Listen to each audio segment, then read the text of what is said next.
اس سے بڑھ کر ظالم کون جو اللہ کی مسجدوں میں اللہ کے نام کا ذکر کیے جانے کو منع کرے اور ان کی ویرانی کے لیے کوشش کرے۔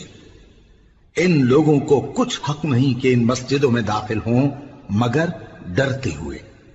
ان کے لیے دنیا میں رسوائی ہے اور آخرت میں بڑا عذاب۔ اور مشرق اور مغرب سب اللہ ہی کا ہے، تو جدھر بھی تم رخ کرو ادھر ہی اللہ کی ذات ہے۔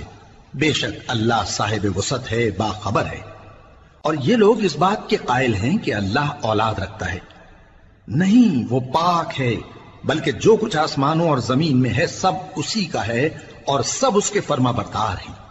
وہی آسمانوں اور زمین کا پیدا کرنے والا ہے، اور جب کوئی کام کرنا چاہتا ہے تو اس کو ارشاد فرما دیتا ہے کہ ہو جاؤ، تو وہ ہو جاتا ہے۔ اور جو لوگ کچھ نہیں جانتے یعنی مشرک، وہ کہتے ہیں کہ اللہ ہم سے کلام کیوں نہیں کرتا، یا ہمارے پاس